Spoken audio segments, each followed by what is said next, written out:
Today, I would like to examine a piece of music that has no words. How could that possibly relate to the fine art of singing? Simple.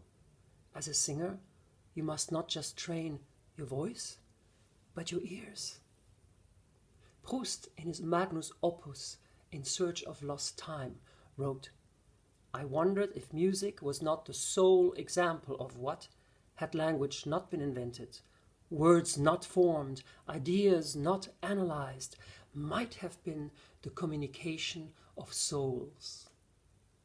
You could hold against that ideas, in order to be properly communicated, must be articulated, which is why I like to use the word communion in relationship to music rather than communication. And arguably, the composer who best exemplifies the idea of communion through music is Johann Sebastian Bach. Let's listen to the final movement of his piano concerto for two pianos in C minor.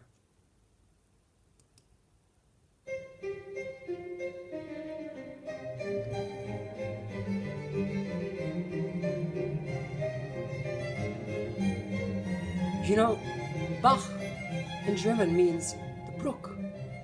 And Bach's music is very much like a brook, like a clear stream of water that keeps on moving. And it pulls us with it and asks us to follow, just move towards the light.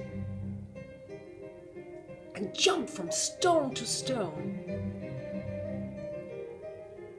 There's almost something relentless about it, but you have to keep the focus onto the light. And you feel something like an expansion as you keep on moving with it. And at some point, there are moments when the music seems to turn back and asks, "Are you coming along?" Here the piano is jumping ahead. "Are you coming along?" There's the unanswered question, which is what music is.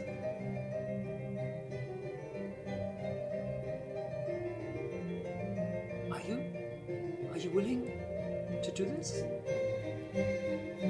Yes. Here's the affirmation. And the thrill of movement. Balanchine said, "Life is speed." There you hear it. The vibration of feeling alive is in the movement, in the speed, the exaltation of never stopping. Jump from stone to stone. And the light keeps moving with you. You can never really get closer to it. But you become one with it because it shines on you as you look at it. And there's also a sadness to it. This is written in a minor key. Nabokov said, "Art is beauty plus sadness." Why? Because it cannot last. Everything keeps moving.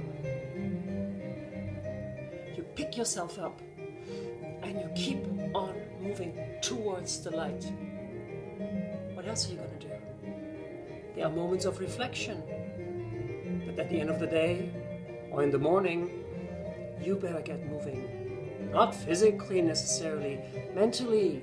Expand yourself.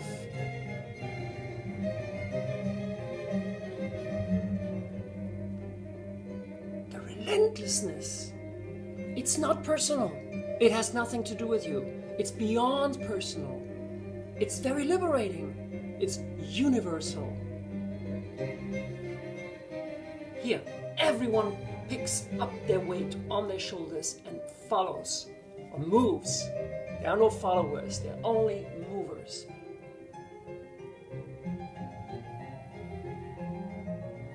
This is how you appeal to the higher ground.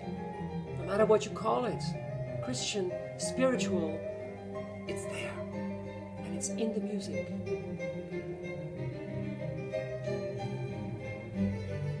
This is what divine is.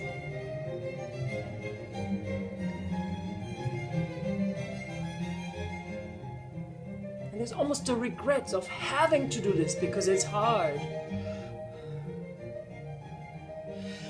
And a new breath to forge ahead again.